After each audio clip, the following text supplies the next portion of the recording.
ওবায়দুল কাদের সাহেবের মতো মানুষ আমার হাত ধরে এইভাবে বলছে, হ্যাঁ যাবো, হাত ধরে বলছে, রনি প্রধানমন্ত্রী তোমার টক শো দেখেন, তো তুমি আমার ব্যাপারে মাঝে মধ্যে বইল। এই যে সম্পর্কের কারণে সবাই আমাকে টিটকারি করতো যে তোমার এইরকম একটা অবস্থা ছিল, তুমি আওয়ামী লীগ ছেড়ে কেন গেলা, তুমি তো মন্ত্রী হতা, বড় এমপি হতা, বড় পোর্টফোলিও পেতা, সালমান এফ রহমান হওয়ার কোনো দিনই হয়নি। টাকা পয়সা মাসাল্লাহ আমাদেরও দুটো ডাল ভাত খাওয়ার জন্য যা দরকার আছে, এরপরে আর লাগে না আলহামদুলিল্লাহ। তবে যারা ক্ষমতা থেকে চলে গেছেন তারা মানুষের অভিশাপে চলে গেছেন। আমরা ওয়েস্টার্ন কালচারে দেখুন জয় কথাবার্তা বলছিল, তো অনেকের সহানুভূতি আসছিল, কিন্তু হাতে যেই দেখলো ট্যাটু আঁকা, গেঞ্জি পরে ট্যাটু আঁকা, সঙ্গে সঙ্গে কিন্তু তার সম্পর্কে নানা রকম সমালোচনা আসে। বা Sohel Taj is a kind hearted, good hearted man, তো কিন্তু দেখা গেল যে তিনি এইভাবে সবসময় মাসেল দেখান, পেশি দেখান, তো এই জিনিসগুলো সমাজ নিতে পারে না, যে না ওনার আসলে রাজনীতি করার দরকার নেই, উনি ব্যায়াম করলেই ভালো।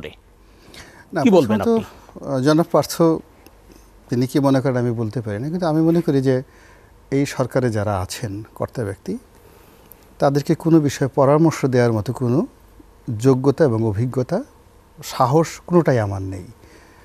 জ্ঞানের সবচেয়ে বড় সমস্যা হলো আপনার চেয়ে যারা অভিজ্ঞ জ্ঞানীগুণী ব্যক্তি, তাদেরকে কোনো পরামর্শ দেওয়া এটা মারাত্মক অপরাধ।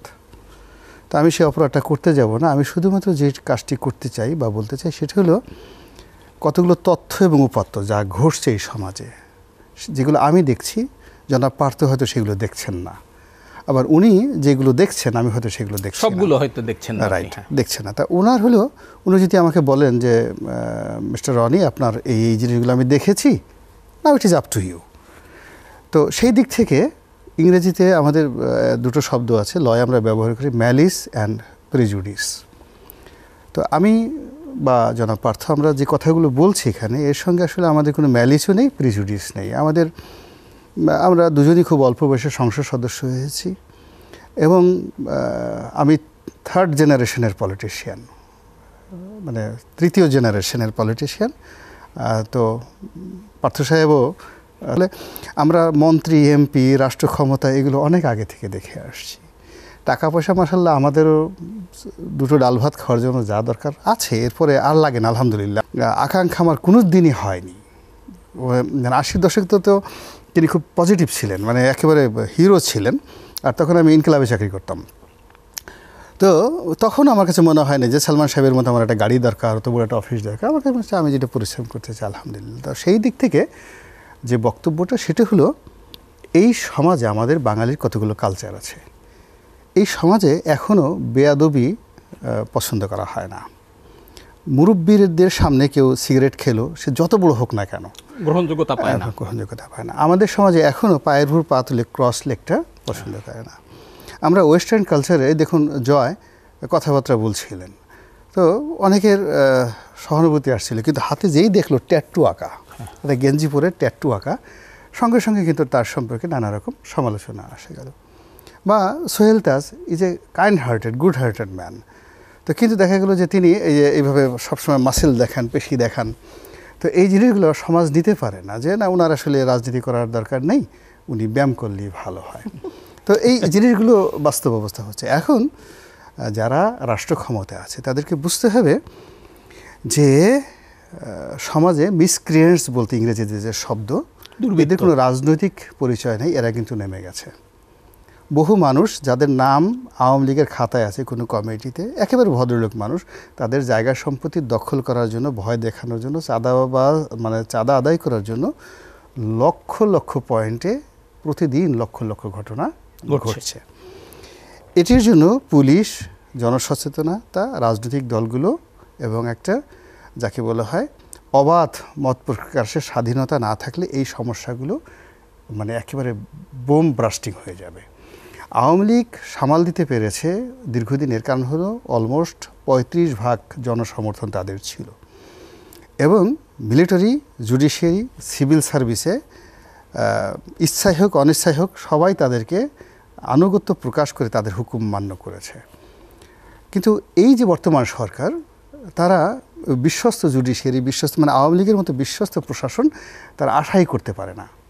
আর তাদের আওয়ামী লীগের মতো কর্মী বাহিনী নেই, ছাত্রলীগ নেই, যুবলীগ নেই।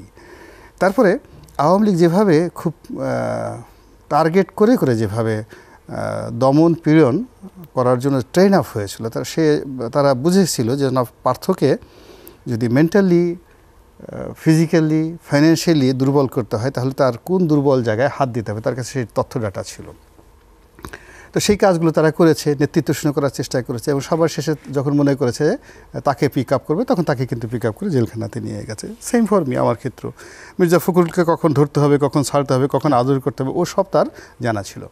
তো একটা নেতৃত্বের যে জায়গাটা, সেই জায়গাটা আওয়ামী লীগ ধ্বংস করে দিয়েছে, এবং এই নেতৃত্ব ধ্বংস করার জন্য তাদের সমস্ত যোগ্যতা ছিল, যেটি এই এখন যারা আছে তাদের সেই মেশিনারিও নেই।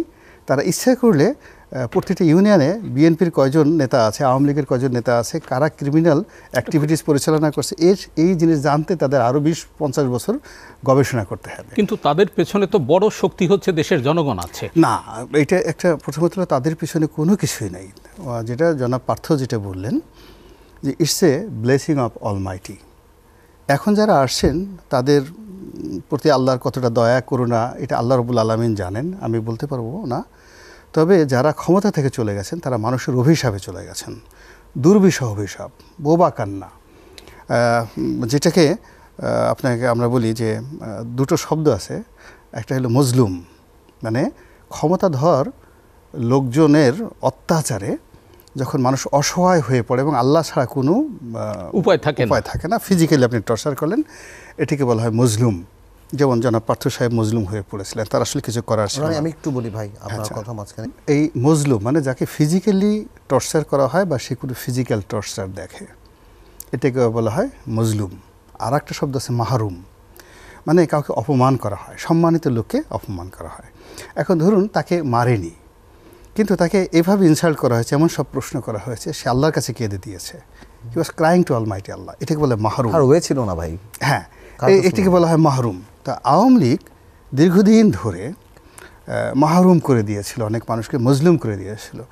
আমি জাস্ট একটা ছোটো উদাহরণ দিই। 1962 সন থেকে আমার একটা বাড়ি, ছোটো বাড়ি, গ্রামের বাড়ি, কোনো এটা অর্থনৈতিক বিষয়ে আমার কাছে কোনো গুরুত্বপূর্ণ নয়, কিন্তু আমার মার স্মৃতি, আমার বাবার স্মৃতি, আমার ভাইদের স্মৃতি, ওই বাড়িতে, সেই বাড়িটা যখন বুলডোজার দিয়ে ভেঙে অন্ততপক্ষে 50,000 লোকের সামনে ভেঙে মাটির সঙ্গে মিশিয়ে দেওয়া হলো, 3 মাস যাবৎ আমরা কেউ ঘুমাতে পারিনি। আমি, আমার স্ত্রী, আমার বাসর হয়েছে ওখানে, বিয়ে হয়েছে এখানে, আমার ভাইদের জন্ম হয়েছে এখানে। এই যে আমার যে কান্না, সেই কান্নার প্রেক্ষিতে আমি যখন আওয়ামী লীগের কোনো নেতার বাড়ি দেখছি যে জ্বালিয়ে দেওয়া হচ্ছে, পুড়িয়ে দেওয়া হচ্ছে, তখন আমার সামনে, আমি এত বড় মহামানব হইনি, আমার সামনে শুধু ওই আমার বাড়ি ভাঙার দৃশ্যটা সামনে চলে আসছে। তো এইরকম অনেক অপরাধের কারণে এই যে অভ্যুত্থানটি, এটা হওয়ার কথা ছিল না। এর কারণ হলো এই অভ্যুত্থানটির জন্য তাদের দাবি ছিল ভেরি সিম্পল, আমরা কোটার পরিবর্তন চাই, সাম্যতা চাই, এটি বাড়তি ছিল। তারা এটাকে তাচ্ছিল্য করেছে, যেভাবে পাকিস্তানিরা তাচ্ছিল্য করেছে। পাকিস্তানিরা বলেছে যে এই বাঙালি লুঙ্গি পরে হাঁটে, এদের কোনো শক্তি নাই, we are the 7th biggest largest army around the world, পাকিস্তানিরা বলেছিল। আমাদের মধ্যে পাঠান আছে, আমাদের বালুচ আছে, যারা পৃথিবীর সবচেয়ে বড় যোদ্ধা জাতি। আর এই ভেতো বাঙালি, তারা সারাদিন পান্তা ভাত খায়, বিচি কলা খায়, আর সারাদিন নাট ডেকে ঘুমায়, ওরা কিসের যুদ্ধ করবে? এবং সেই তাচ্ছিল্যের জবাব আল্লাহ রাব্বুল আলামিন এই বাংলার মাটিতে যেভাবে দিয়েছেন, ওটা যদি 9 মাস হয়, এখানে 9 দিনও নয়, ঠিক আমার মনে হয় যে 2-3 ঘন্টার মধ্যে। আমি তো জনাব পার্থ তখন জেলে ছিলেন, 5 তারিখের কথা বলবেন। হ্যাঁ, 5 তারিখে আমি বাইরে ছিলাম, আমি বাসা থেকে বের হয়েছি 10টা থেকে 12টা পর্যন্ত আমি ঢাকা শহরে দেখেছি। আমি একটা জায়গাতে জনগণ দেখিনি, কোনো লোকজন ছিল না, এবং আই ওয়াজ অ্যাবাউট টু, আমাকে গুলি করার মতো পর্যায়ে। আমি রিক্সায় করে যাচ্ছি, দূর থেকে পুলিশ, প্রচণ্ড বৃষ্টি হচ্ছে, সারা শরীর ভিজে গেছে। মানে আমার ভাগ্য ভালো যে সামনে দিকে একটা আর্মির গাড়ি যাচ্ছিল, যদি তা না হতো আমাকে গুলি করে দিত, এত অ্যাঙ্গার ছিল পুলিশের। তো যাই হোক, হঠাৎ করে এই 1টার পর থেকে খবর আসা শুরু করলো, এখান থেকে লোক আসছে, ওখানে মিছিল হচ্ছে, যা কিছু হচ্ছে, এবং 3টার মধ্যে গণ অভ্যুত্থান। তাহলে আপনি চিন্তা করুন যে আমার দৃষ্টিতে 2 ঘন্টার মধ্যে, অনলি 2 ঘন্টার মধ্যে গণ অভ্যুত্থান হয়েছে। এরপরে দেখুন গণভবনের যে দৃশ্য আমরা দেখেছি, তারা দুপুরে খাবেন, এই জন্য শাহী খাবার প্রস্তুত হয়েছে, সেই বুফে খাবার, সেই বিভিন্ন সেই রাজস্বিক যারা বাবুর্চি তারা রান্না করেছে, কত পদের খাবার, মুরগির রান, পোলাও, কুরমা, রোস্ট, কত কিছু রান্না হয়েছে, এবং সবাই মিলেমিশে খাবেন। তারা সেগুলো মুখে দিতে পারেননি, তারা সেখান থেকে সব পালিয়ে গেছেন, এবং সব কিছু গরম টাটকা, মনে হয় এইমাত্র চুলা থেকে নামিয়ে টেবিলে রেখেছে। আর ওই খাবারগুলো অভ্যুত্থানকারী ওরা কোনোদিন ভাবে নাই যে ওদের জন্য গণ অভ্যুত্থানের এত এই যারা চমৎকার আছে রান্না করা তাদের জিনিস জন্য আছে। রান্না করা জিনিস একদম গরম গরম সেই খাবারগুলো তারা খেয়েছে। তো এই যে জিনিসগুলো যে এই আল্লাহ রাব্বুল আলামিন এই পৃথিবীতে যে কত কিছু ঘটান, এই শিক্ষাটা আপনি এখন পর্যন্ত, আমি যদি ভবিষ্যতে আমার জানি না আমার ভাগ্যে রাজনীতি করার কোনো বা ভবিষ্যতে কোনো রাজনৈতিক পদ পদবি পোর্টফোলিও আমার তকদিরে আছে কিনা আমি জানি না, কিন্তু বিশ্বাস করেন আমার যখন আমি মনে করি একজন এমপি, একজন মন্ত্রী, একজন প্রধানমন্ত্রী আমাকে বানানো হবে এবং এই যে এরকম একটা বিভৎস পরিণতি আমার কপালে আসবে। এখন একজন আওয়ামী লীগের লোকজন নেই যার অন্তরে ভয় নেই। একজন খুব অনেস্ট আওয়ামী লীগ নেতা আমাকে টেলিফোন করলেন, আমি জানা মতে A to Z অনেস্ট। তা আমি বললাম যে আপনি ঠিক আছেন? তো বলে যে তোমার কি মনে হয় আমি কি ঠিক থাকবো? তাই আমি বললাম যে আপনি তো অনেস্ট মানুষ, আপনার তো ঠিক থাকা উচিত। বলে না আমি ঠিক আছি বলে সে ফোন রাখছে। রাখার পরে একটু পরে আবার ফোন করছে, ফোন করে বলে যে আমি আসলে তখন আসল কথাটা বলতে পারিনি, তোমার ভাবি আমাকে বলছে তোমার সাথে ফোনে কথা বলার জন্য, I might have some problem, তাহলে আমি যেন তোমার সাহায্য চাই, এই জন্য তোমার ভাবি বলছে। তো তুমি আমাকে এমনভাবে সম্মান করছিলে, আমার যে সমস্যা, আমি যে ভয় পাচ্ছি, এই কথাটা বলতে পারিনি। আমি বলতে পারিনি। তো এই কথা শোনার পরে আমার আজ মনে হলো যে আজ যদি আমি আওয়ামী লীগের, আমাকে অনেকে 2014 থেকে সবাই বলেছে যে you have done a huge mistake, তুমি শেখ হাসিনার খুব ঘনিষ্ঠ জন ছিলে, শেখ রেহানা তোমাকে পছন্দ করতো, জয় মানে জয়কে তো সবাই মামা সার সুর বলে, টেরিবল অবস্থা। খুব অল্প লোক আওয়ামী লীগের মধ্যে জয়কে তুমি তুমি করে বলতো এবং জয় অ্যাকসেপ্ট করতো সেই জিনিস, তার মধ্যে আমি একজন। তো আমার এইরকম একটা সময় ববি এরা মানে মনে করতে যায় আমি তাদের বড় ভাইয়ের মতো এবং আমার ভক্তরা আজ পার্থ যেভাবে আমার ভক্ত, ঠিক ওরকম ববি জয়েরও আমার ভক্ত। না আমি তো বেশি ভক্ত। যাও ওই টোটাল পরিবারটা, শেখ হাসিনা মানে ওনাকে জাহাঙ্গীর কবির নানক তাদেরকে বলতেন যে রনি আজকে যে লেখা লিখেছে যাও পত্রিকা পড়ে আসো, তারপরে আমার সাথে কথা বলো, আজকে যে রনির লেখা পড়েছো, এই বড় বলো তারা আবার দৌড়ে আমার কাছে চলে আসতে, তারা জাহাঙ্গীর কবির নানক পড়ার অভ্যাস নাই। মান্নান সাহেব, যে কালা মান্নান, খুব মানে ডিয়ারিং লোক ছিলেন, কালা মান্নান, বগুড়ার কালা মান্নান, অহংকারী এরা, মানে অন্য এমপিদের সালামও নিতেন না, এত বড় অহংকারী। বাহাউদ্দিন নাসিম সাহেবের মতো। তো কালাম মান্নানকে একদিন প্রধান, এদিকে আসো, আজকে যে রনি লিখছে বাংলাদেশ প্রতিনিধিরা পড়ছো? তো ডরের ছোটে বলছে যে আচ্ছা মানে আমার একটা কথা বলো, তোমার ভাই এত পছন্দ এখন যেটা আছে আমি এটা পরবর্তী পর্বে বলো। এরপরও আপনি ছাড়লেন কেন দলটি? আচ্ছা যাক, anyway, আমি বলতেছি। তো ওইভাবে কালাম মান্নান সাহেবকে যে প্রধানমন্ত্রী যাইতে চাই, আজকে রনি লেখাটা পড়ছো? তো বলতেছে যে জি আপা পড়ছি। তো বলে আসো আমার এখানে আসো, বলে প্রধানমন্ত্রী দৌড়ে এসে আমার কাছে আসছে, বলে আমি তো ডরের ছোটে বলছি তোমার লেখা পড়ছি কিন্তু আমি তো আসলে পড়ি নাই, কি লিখছো? তা আমি বললাম যে শেখ কামালের ব্যাংক ডাকাতি নিয়ে ইতিহাসটা লিখছি, এই কাহিনী। ও মাই গড! এখন তারপরে সে জেনে প্রধানমন্ত্রীর কাছে গেল। তো এরকম ওবায়দুল কাদের সাহেবের মতো মানুষ আমার হাত ধরে এইভাবে বলছে, হ্যাঁ যাবো, হাত ধরে বলছে রনি প্রধানমন্ত্রী তোমার টক শো দেখেন, তো তুমি আমার ব্যাপারে মাঝে মধ্যে বইলো। তো এখন এই যে সম্পর্কের কারণে সবাই আমাকে টিটকারি করতো যে তোমার এইরকম একটা অবস্থা ছিল, তুমি আওয়ামী লীগ ছেড়ে কেন গেলা, তুমি তো মন্ত্রী হতা, প্রধানমন্ত্রী হতা, মানে মন্ত্রী হতা, বড় এমপি হতা, বড় পোর্টফোলিও পেতা। তা আমার আসলে 2014 সাল থেকে কখনোই মনে হয়নি, ইভেন পার্থর সঙ্গে আমার একান্ত আলাপ আলোচনা হয়েছে, আমার কখনো আমি নিজের ফ্রাস্ট্রেশন ব্যাখ্যা করিনি। আজকের এই ঘটনা দেখার পরে আমার কাছে মনে হয় যে আল্লাহ আমার প্রতি কতটা দয়া করেছেন, কতটা। আজ আমাকে এখানে আমি আসতে পারতাম না। এই হলো আমার বক্তব্য। অসংখ্য ধন্যবাদ।